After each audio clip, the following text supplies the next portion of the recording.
sprintteknik og sådan nogle ting der. De andre må sidde og suge til sig.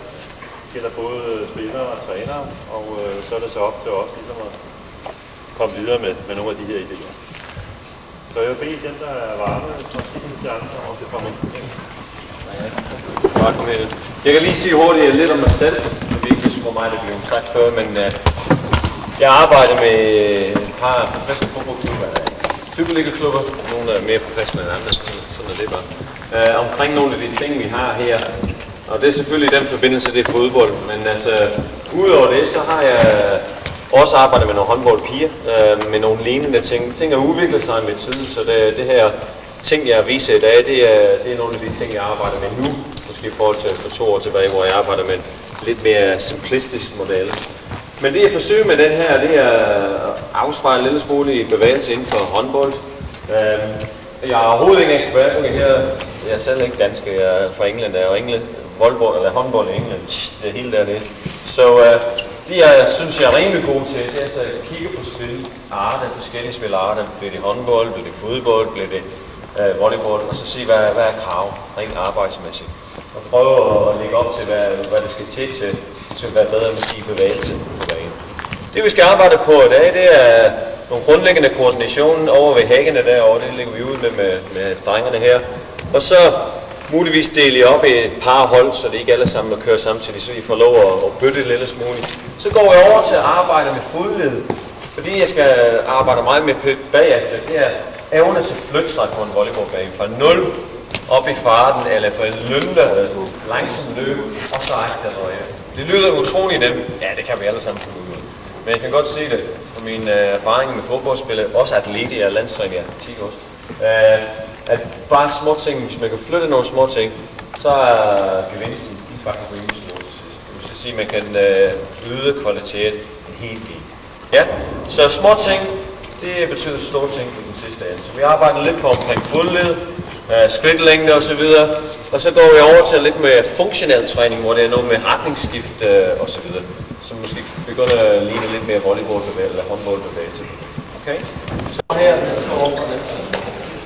Det vi forsøger at arbejde på første omgang, det er at forsøge at få lidt gang i lægmuskulatur og arbejde på det. I håndbold, så er man langt nede, når man skal afsted, og vi vil snakke, så er det vigtigt at komme op og stå med tryk af. Så det skal vi lige begynde at arbejde lidt på nu her. Så lige pege ind til hækken. Og det skal jeg først omgang, så vi lige lukke lidt hækken der.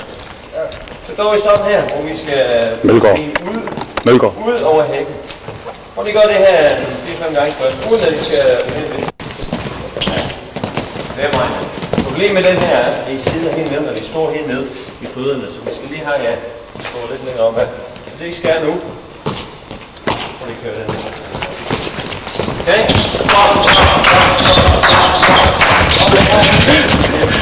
10 stykker. 10 stykker. Ud af. Godt. Så prøver vi at køre det kører udmærket. Så prøver vi at køre indvendigt, så vi trækker ind af. Så arbejder vi også med inderføring. Okay? Muskulaturen løsning. Så kører vi. Tak. Sammen lidt med. Indad.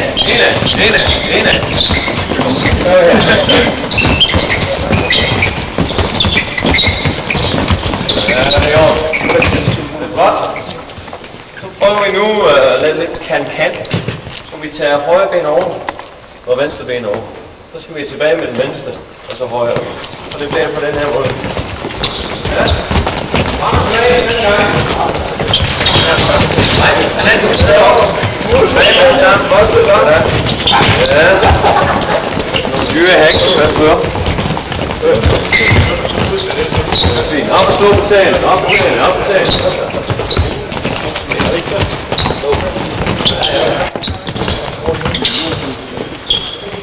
Yes. Jeg har en anden ting, så vil det være perfekt, men vi skal lige ned ved det. Okay. Så skal vi prøve alle sammen at starte. Nej, vi skal ikke. Der er det. Så prøver vi at gøre det samme slags bevægelse, vi lige laver nu her. Så skal I bare flytte, og så køre overhækken sådan. Ja. Nu kan vi få den der i gang. Hele vejen nedad. Så skal det være lidt fart på, så når I ikke den med. Ja, det går. Så kører vi. Skifte væk. Overfløj væk. Op på. Ja, det er jo. Ja, det er godt. Har I flyttet siderne? Jo, det er ikke det.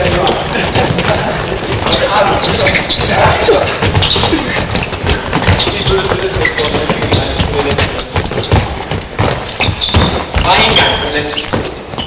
Slokke. Kom. Hvis jeg får lidt mere far på den. Kom.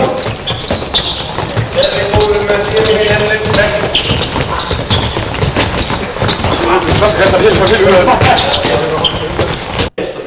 Den anden, den kommer over til siden. Ja. Og den er sammen igen. Skygger for hinanden, når vi står Ud til siden med den. Ja. Over med venstre til siden med højre. Ja, de kommer alligevel der alle sammen, ikke? Så står der en, der så klumper sig noget.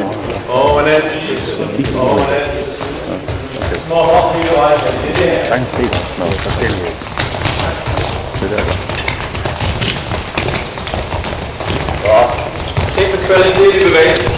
Op på. Op på. Op på.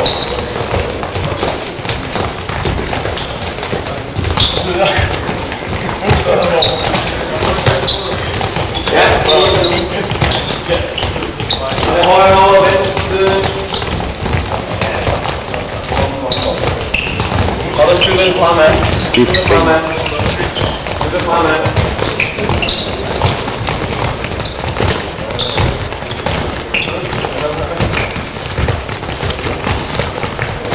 Ja. Bare lige en enkelt gang.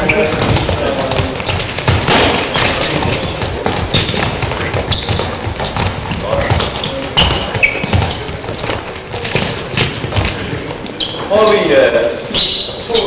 en person i hatten en gang. Den næste øvelse, så prøver vi at tage det der, vi har lige lavet.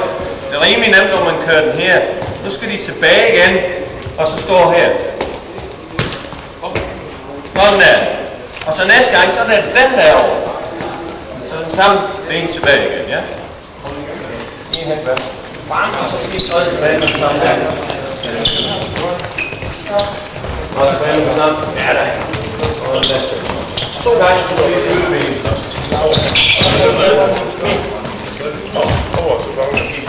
Ikke dreje med skylderen, drenge. Kig fremad hele tiden. Prøv at sådan ben. Den der. Tilbage med det samme. Ja, løfter benen højt. Prøv at komme til benen ned.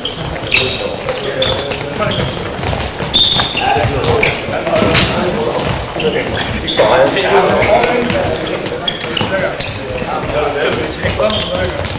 Vi lige lade køre lidt nede derovre. Så får vi arbejde udnyttelse på koordination på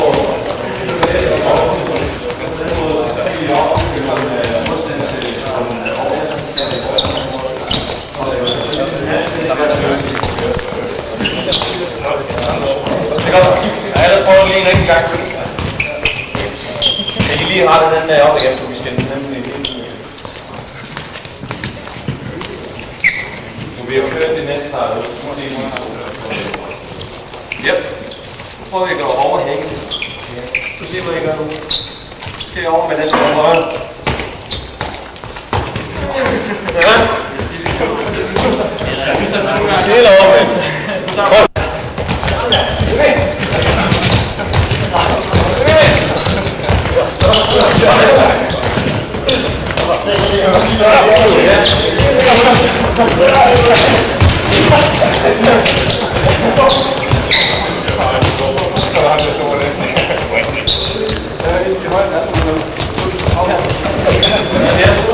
Der er cirka 5 frøer imellem hver hæk.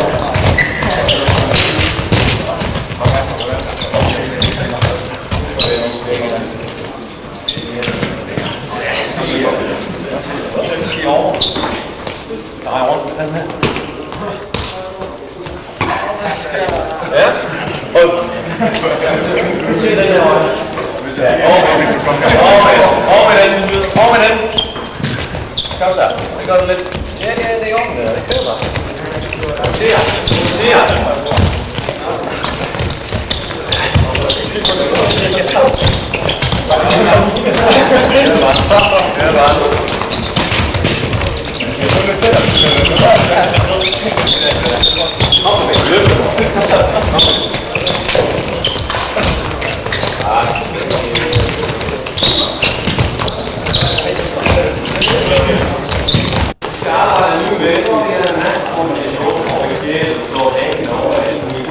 vi skal prøve nu her, at være lidt mere målrettet omkring det her. Omkring fødderne, og hvordan så arbejde, omkring benbevægelser, når man løber. Hvis man løber sådan her, så bliver det ikke skidt. Man flytter sig slet ikke på en bane, kommer ingen acceleration eller nogen som helst. Vi skal op og stå, vi skal få det her ben til at arbejde under hånden. Okay? Så det kan vi prøve at arbejde lidt mere nu her. Vi har masser af kræfter, så vi skal lige få det lidt.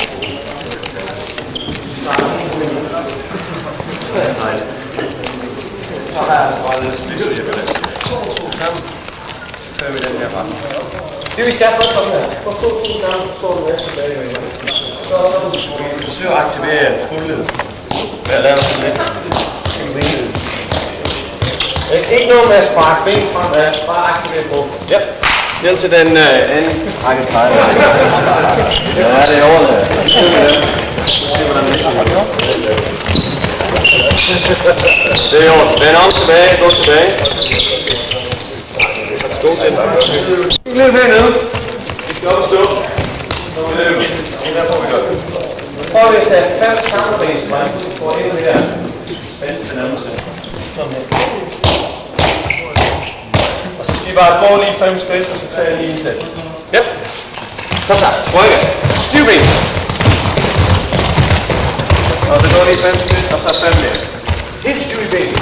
Og det er ikke mundt.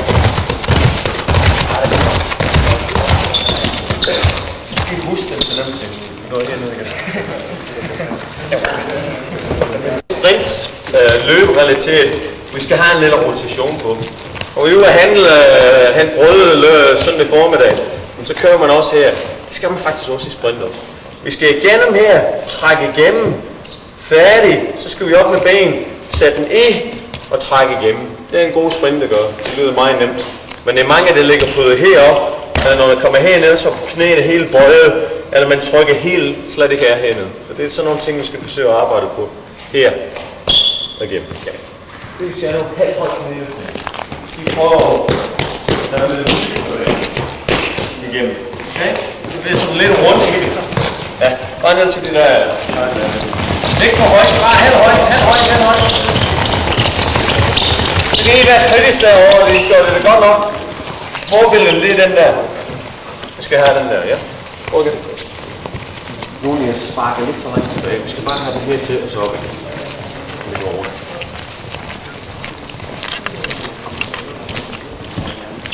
Okay, gør så. Arms med os. Ja, det er også.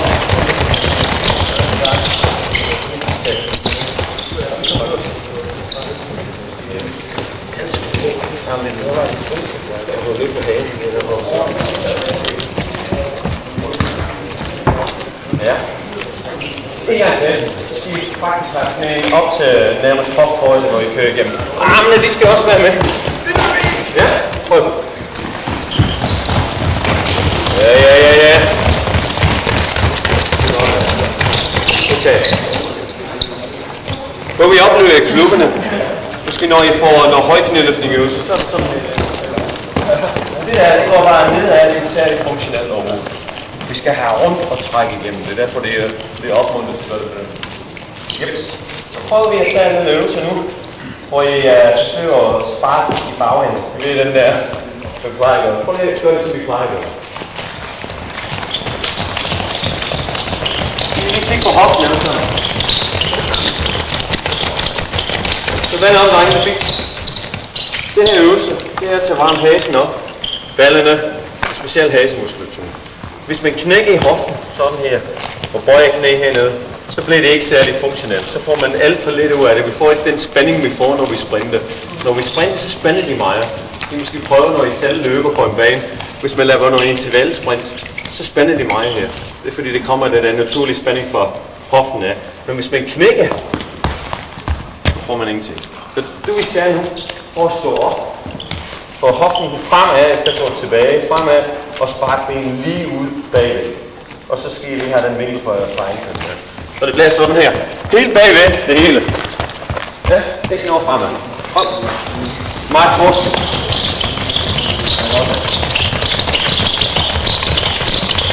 Ja, meget.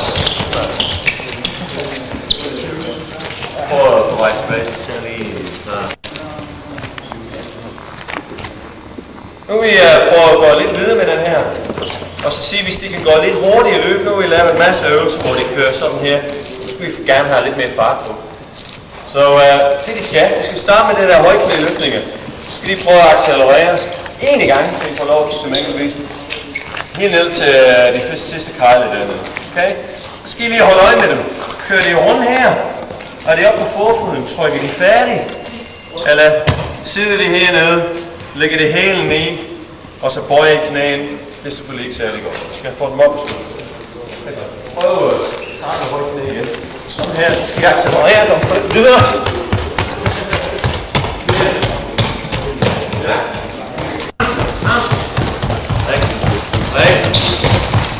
Sådan der, ja. Afslå.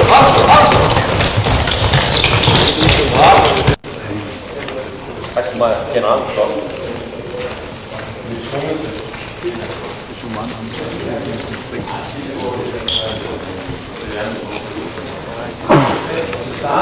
Lad så armen med. Det kan ikke nyde, når man springer, hvis armen lige hænger dernede. Armen så på skyderhøjde. Ja. Armen. Opstå.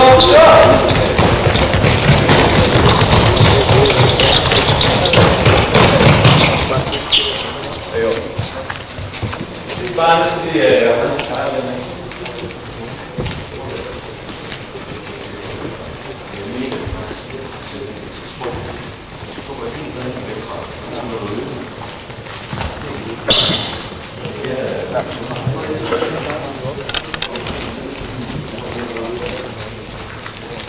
Okay.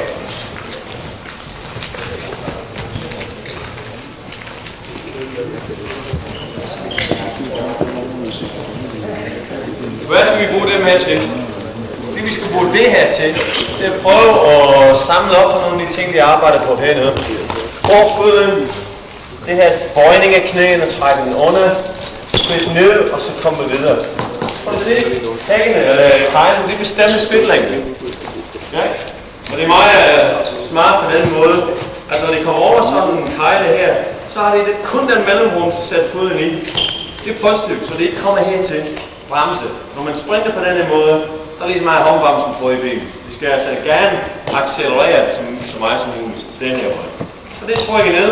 Kejlen er lidt i vejen, så hvis vi er lavt i foden hernede, så klapper det ind i kejlen. Det skal det ikke. Vi skal op med foden her, og så skal de lægge den midt i igen. Op med foden, i hvert fald til den højde her. Det er hurtigt den ben, når den er bøjet, meget hurtigt. Så kommer den videre, og så trykker. Okay? De lange ben hernede, de er utrolig svære og tungt at flytte. Vi skal op og køre her.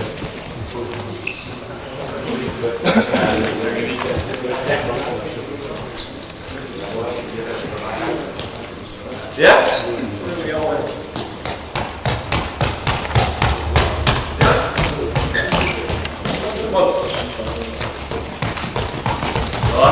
Yes.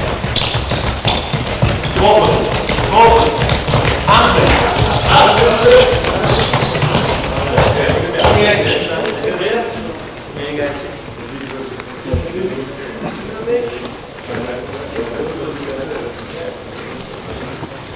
Og der var også 5 stykker med.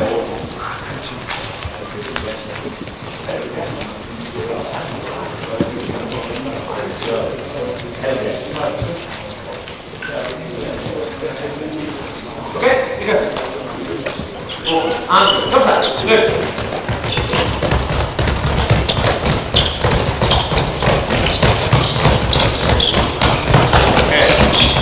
Længe du nu ser pænt ud, nogen har problemer. Det man kan gøre i træningssituationen, det er, at nogen har lidt længere ben, længere skridt end andre, så skal det være altså lidt længere afstand imellem. Lige nu er det 5,5 af mine fødder imellem. Jeg er størrelse 43. Måske 6,5 for nogle af dem. Men den afstand, den passer til nogle af de andre. Sådan er det, det er lidt forskelligt. Okay? Så samler vi lige op på nogle af de ting her, og laver det mere funktionelt derovre. Ja. Nu er det ind. Så får det pause.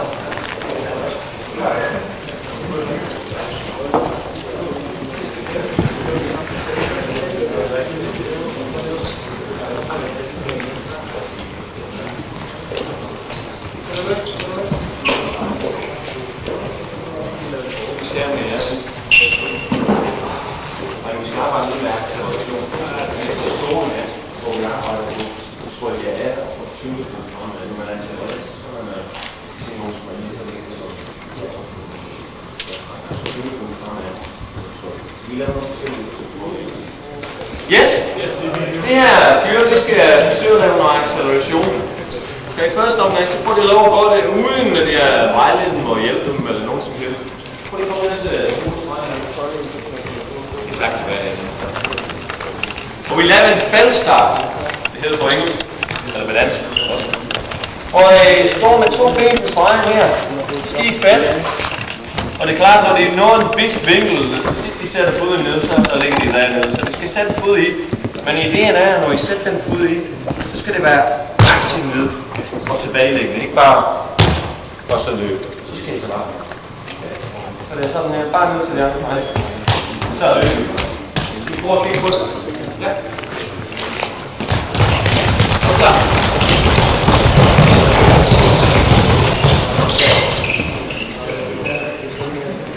Problematikken omkring acceleration, det er sådan, at det er mange, der laver det her. Prøv at se.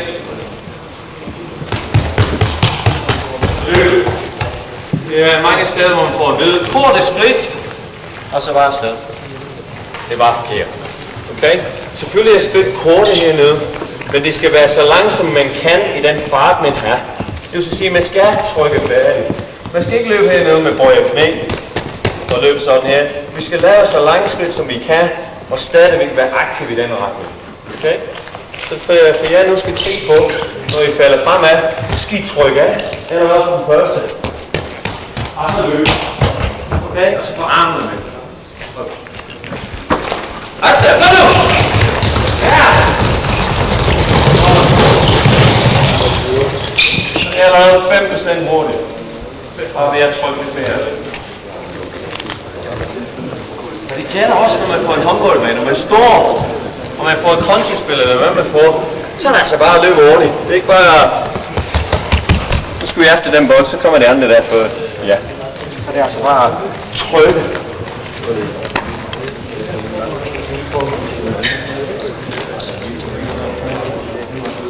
Venner, så de marker, de er så skal han få lov at gå frem i punkt, så du har cirka den linje på. Du holder fast i ham. Når han slipper dig, så bare afsted. Okay? Ja, slipper dig. Kom så! Ja. Så har vi en meget statisk situation, hvor man er virkelig nødt til at koncentrere på, hvad der sker. Kroppen kommer fremad, må ikke bøje her. Skal holde oprejst, og så når man bliver slippet, så er det altså bare afsted.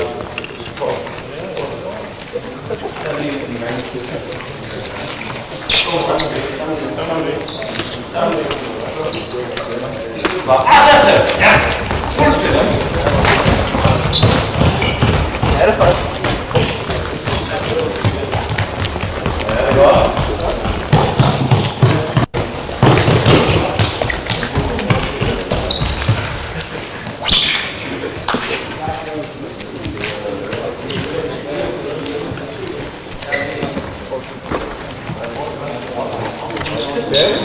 Ja.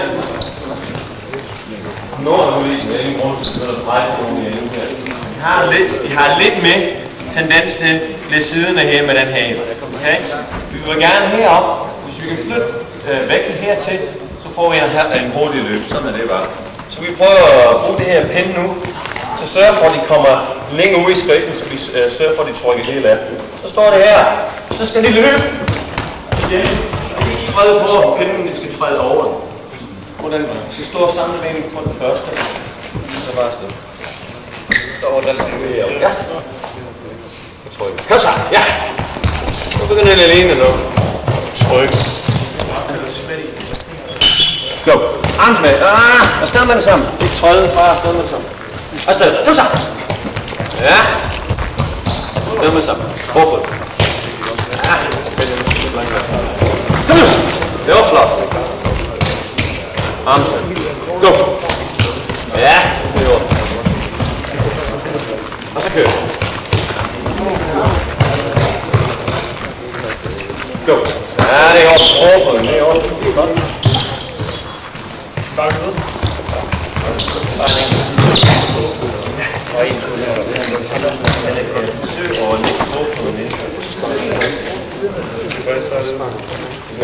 En gang til. Go. Sådan der. Og hvis armene er med, så bliver de trykket fremad også. Ja, lige præcis. Træk armene med. Kom så. Go. Go, go, go, go, go, go. Ja. Det er rigtig godt. Ja. Det kræver styrke. Vi skal altså lave en indsats til at gøre det, men det er den sidste.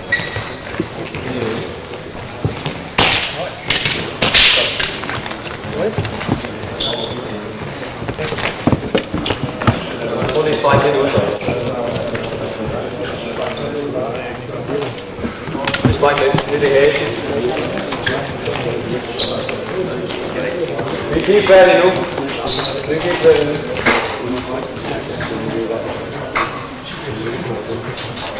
Okay. Det jeg plejer også at gøre, eller har gjort, når jeg har gode erfaringer med det, det er at lave løbespring. Jeg ved ikke, hvis I ved, hvad løbespring er. Men løbespring, det er, hvor man laver overlang skridt, og så fra 4-5 løbespring, så sprinter man. Så prøv lige at vise, hvordan man ser ud. Kan det løbespring? Så skulle vi prøve at tage det. Så de skal nu, det starter bare.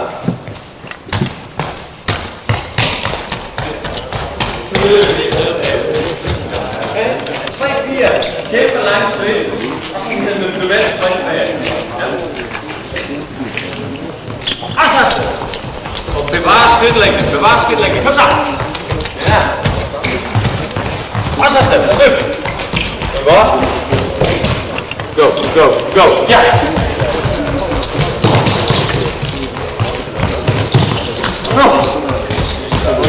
Tryk, forfød. Ja. Og så tryk. Vi kan se en masse uro i overkroppen og så videre. Det er sådan nogle ting, man kan skule dem til. Så det er bedre til. Vi ser med den her øvelse derovre. Vi prøver på det. Jo, nej.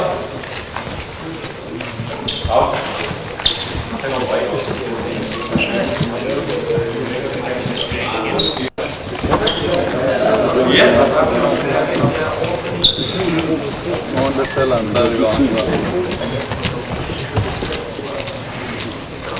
Okay. En lille konkurrence.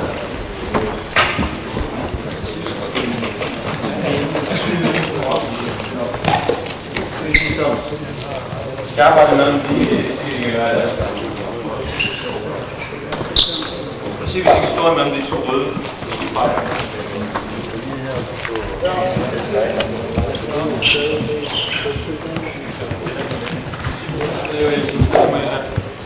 skal ikke sprinte lige nu.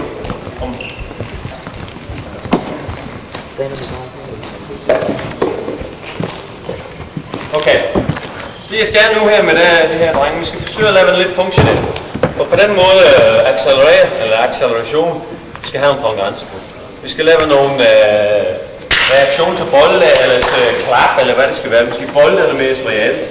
Og det er det, man reagerer til, når man spiller, eller bevægelse på forskellige måder. Men nu skal de bare stå lidt bøjet i knæ, i hvad det var. Og når jeg siger nu, så er det en mundtlig signal, så skal de bare løbe. Og jeg skal løbe ned faktisk den sidste karte. Okay? Sidste råd. Løb så her! Ja! Det er faktisk flot. Det er utroligt, hvis lige pludselig kommer lidt konkurrence på os, så får vi lidt. Nogle gange driver det lidt. Læg på maven, drenge. Læg på maven. Bare lige. Hænderne hen. Okay. Når armen lige falder, så løber vi.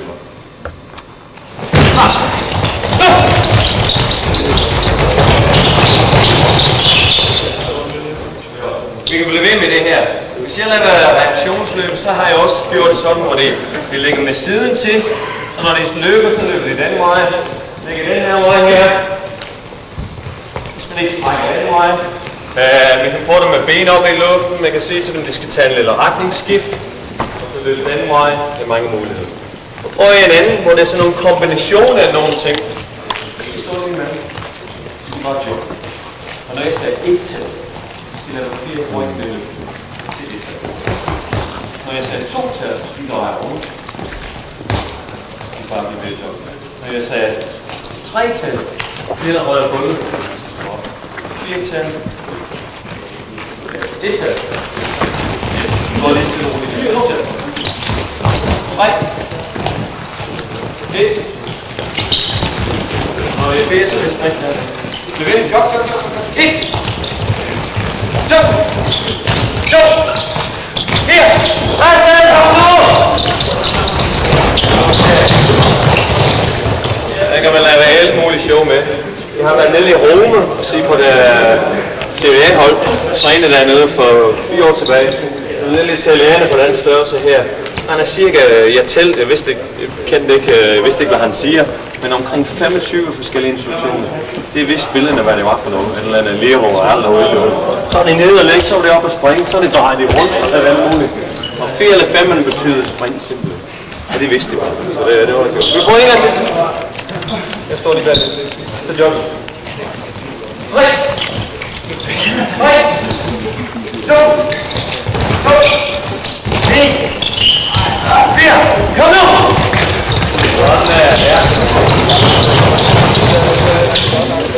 Og det er klart, når vi laver det her, så går teknikken en lille smule i bort. Derfor er det vigtigt at starte med det indlæringsproces, og så får vi den her. Tilbage til stregen igen.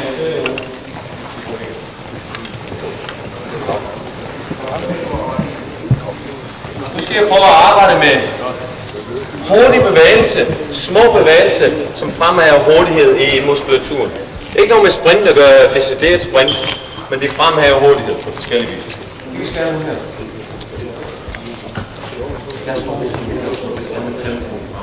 Og når I kører mellem den røde kejle og den gule og røde kejle, så skal I lægge så mange flyttelser i som muligt i hovedet. Sådan her. Indtil vi jo sidste hernede, de tager på at spænde op til den blå. Men jeg bestemmer tempo, men vi pisser mye meget. Vi forsøger at lave så meget i flyttelse. Lad os prøve at kigge på den.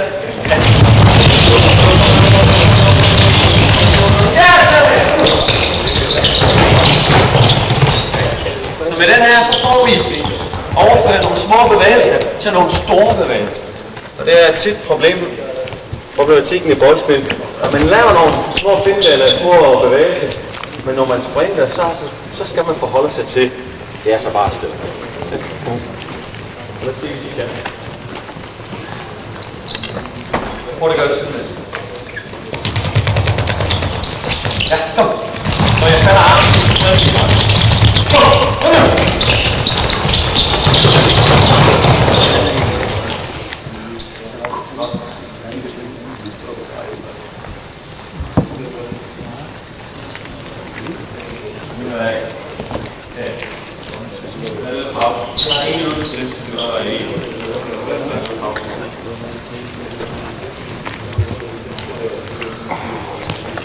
Okay, det vil jeg gerne, nu vil jeg gerne have de prøve inden for det der kejle, det orange kejleområde, der løber med for korte skridt.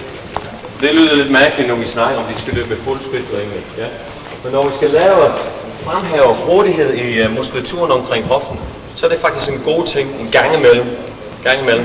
Så laver vi sådan nogle af de ting, vi laver nu her. Så det skal lave en halv skridt længde på skridt, når de trykker af. Og når de løber forbi den sidste, så skal de løbe med fuld skridt længde. Okay? Se hvis de kan. Er I med på det?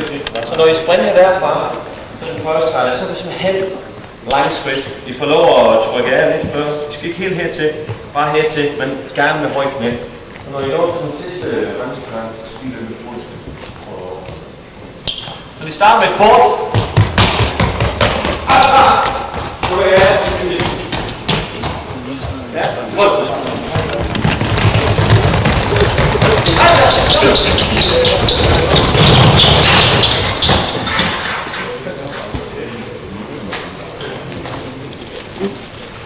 Og hvis man læser, en gang imellem jeg læser omkring, hvad det sker, når man laver forskellige måder hurtighedstræning på. Det viser sig, at det her fremad hurtighed. Men ikke hvis de løber sådan her. Kun hvis de løber pænt. Okay? Den skal vi have på plads til sådan.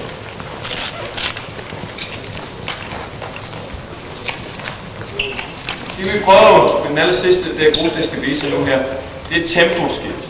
Okay? Og det er meget afgørende selvfølgelig også i håndbold, ligesom alle andre boldspil, mange boldspil.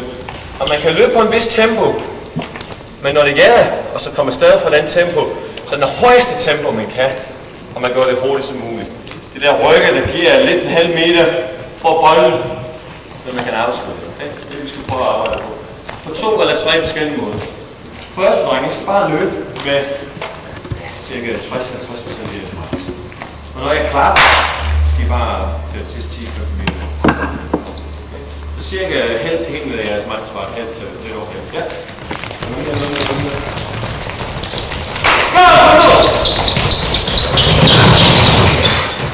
Det er op. Prøv lidt bagud. Så du kan gerne være herfra der. Når det er klart, så I vender om. Og så er det noget der.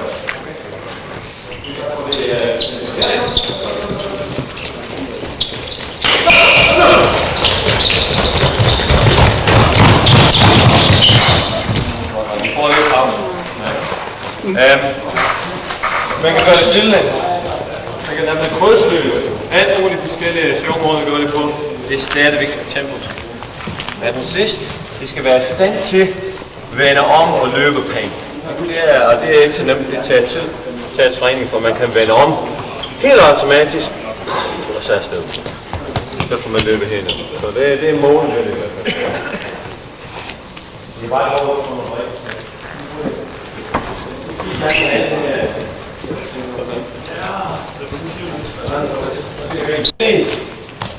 Enkel retningsskift, fordi det vi forsøger nu at gøre, det er at overføre det måske endnu mere til håndbold. Det har vi også nogle situationer, hvor vi står, vi skal accelerere, og vi går frem på banen, så skal vi afsted. Så skal vi prøve at lave det, hvor vi tager nogle situationer her, hvor lige pludselig, så skal vi bare afsted. Okay? Så det er, vi har I 2 sammen. Så skal I have, altså I står her, skulder til skulder. Når det bliver sagt, nu, så skal I ud til kegleren og sætte en fod, eller ikke bare lige en kegleren, men sætte en fod her, og så ganske enkelt, så I kan få den gode kegleren. Nu! Så! Okay. Det jeg bare altså sige, når jeg arbejder med det her, at når man er parat til at flytte retning, så skal man selvfølgelig komme længere ned. Man skal ikke få tyngdepunktet for langt over til siden, så er det altså svært, når man skal pludselig den anden vej. Man holder tyngdepunktet midt i her. Når vi når hertil, så er der acceleration fremad, så står vi ikke i den her situation. Så er vi svært ved at komme videre i den vej. Okay, så gerne langt til at være bedre. Mød din hurtigt. Jeg holder tyngdepunktet midt. Nu! Sådan, det er lavet. Helt derude til plads. Nu! Sådan, kom så! Ja!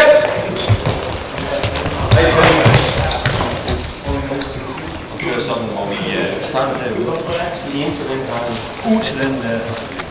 Så er det 2 stykker. En af dem, ud af, bare til den gode. Nu skal vi prøve 2 så. Det kommer hertil. Kommer det hertil, så er det ud af. Nu! Ja, nu! Ja, det er godt. Bare lige ud af. Bare lige ud. Nu! Og så ring. Yes! Husk at holde vægten her.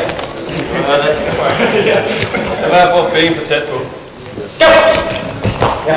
Sådan der, yes! Ja!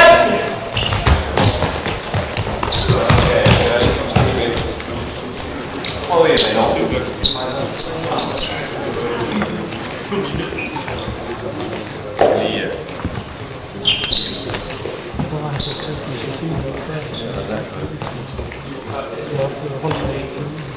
lave det på forskellige vis, forskellige vinkler, baglæns, forlæns, alt muligt.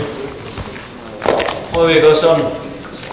Og de store med den kejle her, så skal de ned på skrå hernede. Når de når dertil, så skal de vande, og så løbe den der vej. Okay? Så er der forskellige muligheder. Hvis de står her med vægten på den her, så er det måske en god idé at vende ned i vejen og løbe. Hvis de står og har vægten på den her, så kan man godt vande den der vej. Men jeg vil så sige, selvom den rotation på, så er det måske hurtigt den vej. Det finder I ud. Okay? De står her. Og hernede. Og så er der der.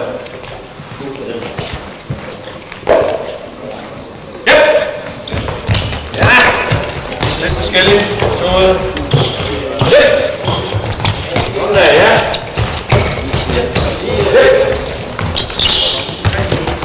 Det er godt.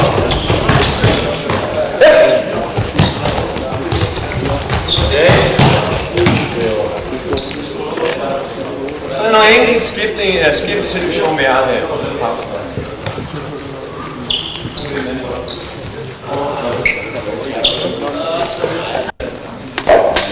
Stjerneløb. Okay. Det er med den første stjerneløb, vi skal lave, og det sker igen forskellige muligheder. Det står i den hæfte for træneren, I har fået for mig. Vi starter altid som udgangspunkt midt. Okay? Så på den her position, ja, den er også et stjerne herovre. Så kører de ud til den her, og kroppen den skal altid pege den her vej. Man skal altid have brystkassen i den her vej. Foden lige over på den der. Så skal vi herover. Så skal vi midt i. Vi kan komme hertil. Så skal vi baglæns til den sidste. Og så er vi. Men hele tiden, fokusen er fremad. Du må ikke dreje. En der, og så en derovre. Bare en gang igennem.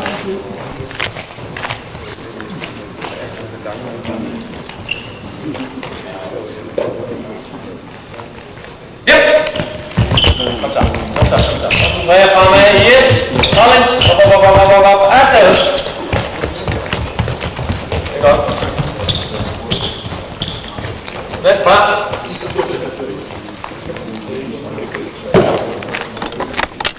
Løb. Fremad, baglæns. Kig fremad. Ja! Det er orden. Husk.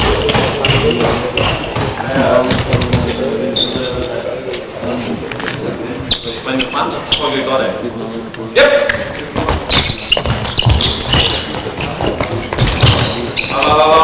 Fremad! Sådan der. Hvad kan vi få ud i det her? Når de løber baglæns, så skal de ikke løbe sådan her. Det skal I heller ikke, når I gør det. Vi skal kontrollere og have tyngdepunktet lige foran hoften hele tiden. Det er klart, når det går stille, så vi snakker om, den ligger her, den ligger ikke herovre, den ligger heller ikke herovre. Men baglængsløb er afgjort, og man skal ligge her og så kontrollere og ikke ligge. Okay, så skal vi prøve at vende, så det er her rundt. Vi starter med herfra. Vende til den der højre. Lige til den der venstre. Venstre. Og så bare ud. Så højre. Venstre.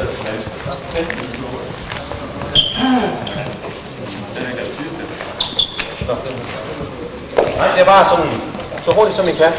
Vi starter her, over til venstre først. Løb frem til stranden, frem til den. Okay? Frem til den kejle. Midt i. Så I skal venstre, og så bare ud. Højre til side, venstre til frem til kejle. Go! Runde. Højre. Venstre nu.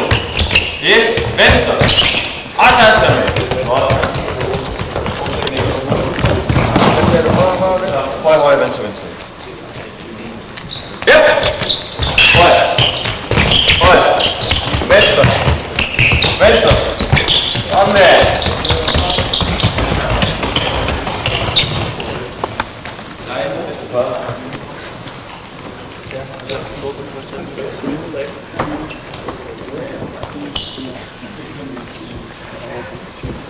Yep! Hænder! Venstre! Godt højre! Fuldstændig! Kom så!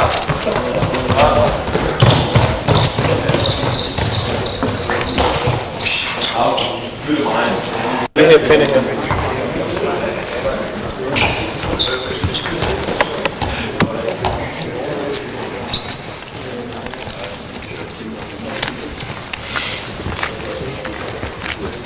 ingen konkurrence første omgang. I deler lige 50-50, så vi får cirka halvdelen herude. Det her er evnetab. Der er små justeringer. Det er meget kendt inden for håndbold. Så er den helt midt i den første pind.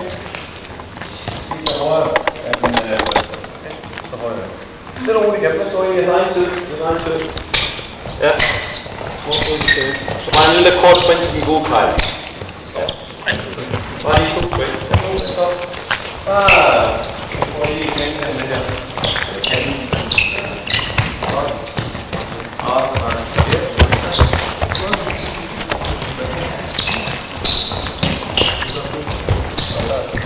Så har vi stadigvæk det samme problematik. Stor bevægelse. Ja, lidt mere fart på nu. Kom nu. Sådan der, ja. Sådan der. Okay. Godt.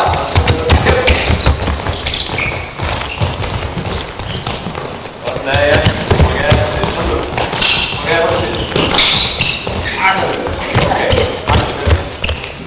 Så kan man sige, hvad så? Hvad så er det lidt i det søde? Jeg er ligeglad med det, fordi jeg synes, at når man bruger de pinde, så får de mulighed for, når vi kommer over det her, for at skylde ind i. Man kan bruge nogle stolper her, så skal de lange ud om, kan man selvfølgelig også bruge. Men det er ligesom det mere falsk television på den måde, fordi det viser sig, at fedtmæssigt, når man drejer, det mest effektivt, det er at se det her metesmål. De kommer længere ud, så har de en af de stolper, de bliver på oprejst, og det er fælder herovre. Det er min erfaring, jeg siger. Og når de drejer rundt omkring stolperne, så bliver det ikke for langt herovre, hvis det er det. Derfor jeg siger, ja, det sløder lidt, men det er lige meget, det er bare hjælp sammen. Ikke helt det. Så prøver du farvens. Farvens stemme. Og så Der blev talt om forholdet mellem at bruge pinde, oprejste pinde og pinde, der lå på gulvet af cirka en halv meter størrelse. Ja, og så vend op, så 2 spil ud. Ja. Sådan der. Jeg skal anbefale, at man bruger pinde på gulvet, sådan at kropsholdningen bliver pæn. Og kunstig. Så tryk gerne på mødeste ben. Tryk gerne, når I stiger fra. Ja, tryk. Ja, tryk.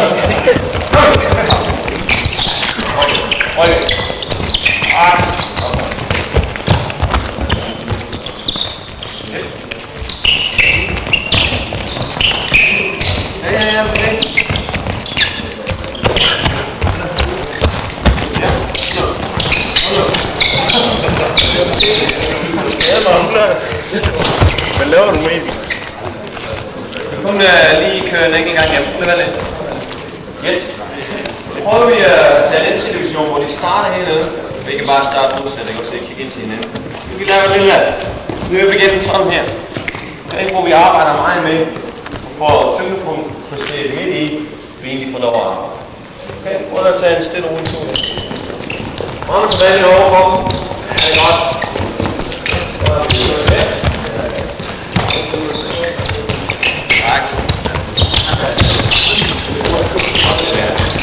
Forfod, hele tiden. Forfod. Tag lidt konkurrencerunde. Klar i 2. Go!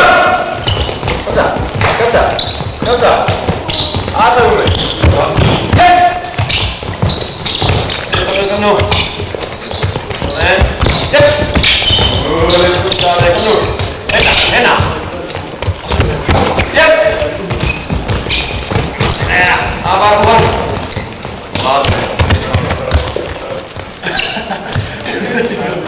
Restart. Ja, vi får en lille pause.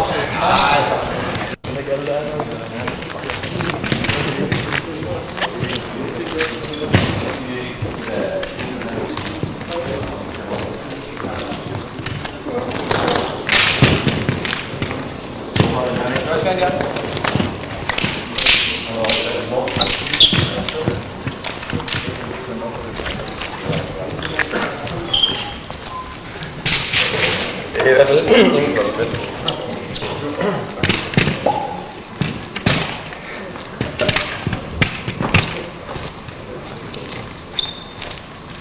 De går lige står over ved de første hæk derovre.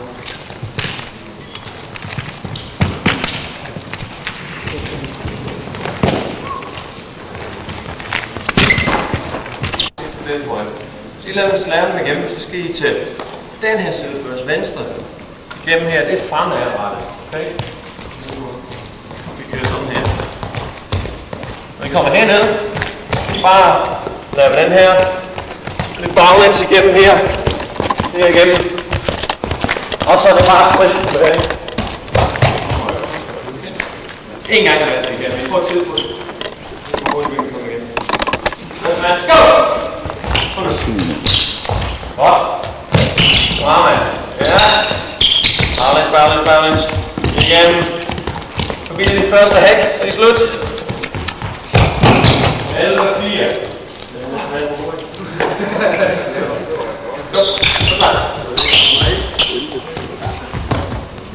Ja, det er om. Kom så. Flot. Baglæns. Baglæns. Baglæns. 11-4 eller 11-3, men måske er det lidt ret for det derovre. Ja, lad os gå. Kom så. Under 11. Kald op. Kald så. Ja. Baglæns, baglæns, baglæns. Ja. Det er nogle baglæns. Baglæns. Op.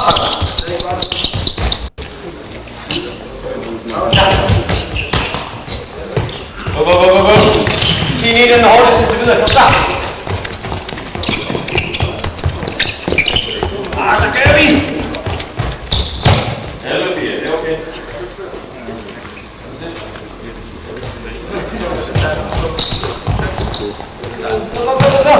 Kom så! Ja, det er godt. Så er fremad. 11-0.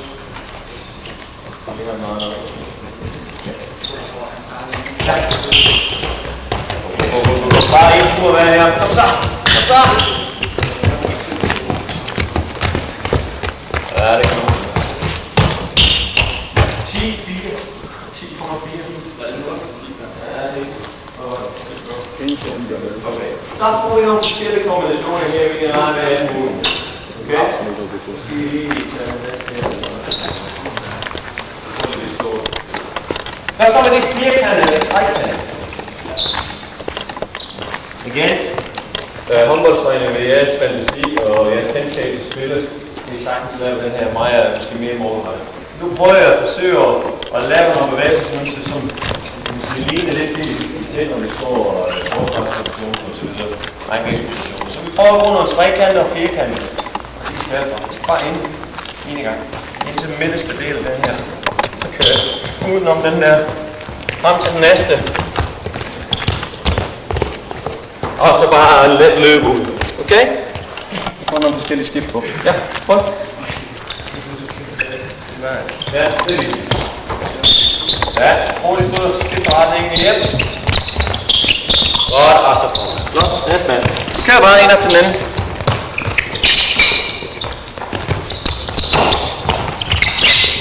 Godt, godt, den sted. Det er bare stille og roligt. Ikke man for hurtigt, så det bare lige ud. Så er det godt, ja. Prøv lige at skifte retningen der. Så næste gang skal det til venstre hen, altså højre hen nu. Højre hen nu. Ja, det er ordentligt, så vi får 2 forskellige. Sådan. Sådan der, ja. Holder den, tynger på kontrolletten. Hele vej igennem, og så fremad. Mærke. Så. Godt. Jeg har en øvelse til at vise med det her hold. Så vi det. Jeg skal ikke bruge jer lidt. Vi må gerne med det smule op. Så kan vi lige.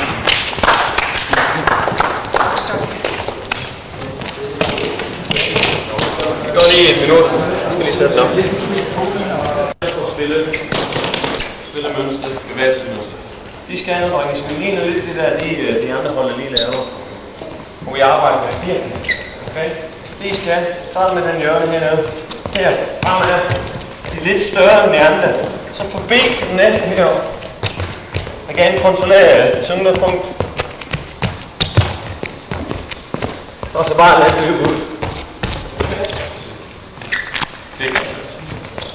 Man kan selvfølgelig løbe den anden vej også. Det skal man også. Godt. Jeg får en helt flot og godt igennem det her. 20 spiller, det kan sagtens få det igen. skal lige give hende en lille smule plads. Og det er også mig. En lille sprint til mig, synes du. Forbi, opad. Godt. Nej.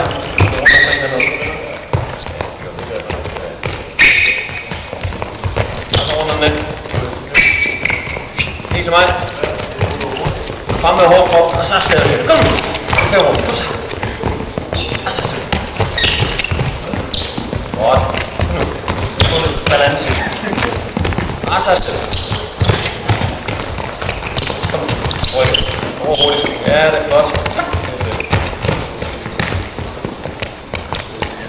Ja, også lidt med. Ja. Okay. Prøv at tage nogle trekanter, hvor vi kører tværs her.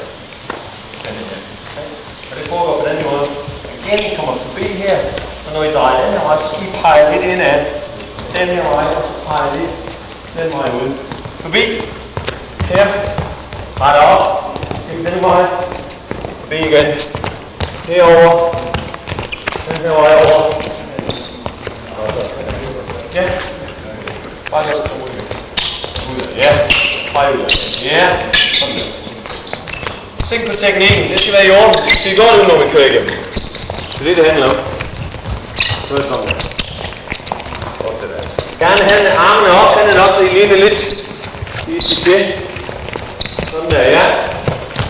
Vi kan vente til at få boldgæng her, hvor vi kan kaste dem ud. Ja. Ja, giver det hele plads. Og så sidste. Ja, det er godt. Nej. Og så lægger vi.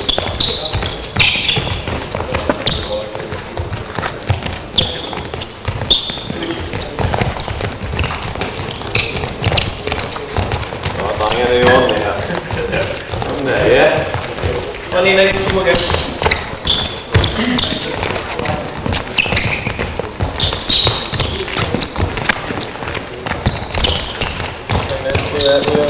Ja. Så vender den vej. Ja. Lige frem. Den er ud af. Sådan der. Op den vej. Stræk. Så lige. Det er godt. Mange muligheder her. Bolden kommer i sidste. Aller sidste. Nu har jeg lavet en lille mini-udgave af feltet derovre. Det er en meget mini-udgave. Det er selvfølgelig lægge det her øvelse, som det faktisk sidder på frivillighedsvejen, men det er selvfølgelig ikke godt. Det de skal nu, får vi vinde. Når det kommer herind, så står det sådan her. Kører rundt, springer fremad. Så skal de lave et lille slalomløb igennem det her hurtige fødderbevægelse. Og så kører til sidst en lille sprint fremad.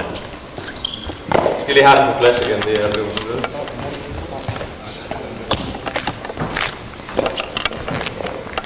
En lille slalom her, det ligger lige igennem.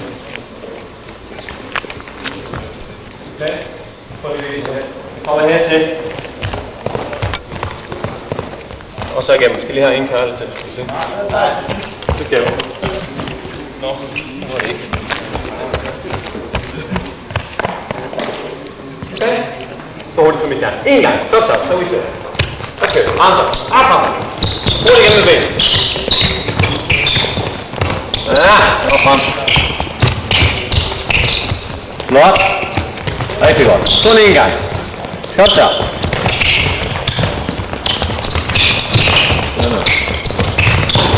Ja, det er godt. Hurtigt igennem. Og selvfølgelig. Tak herovre.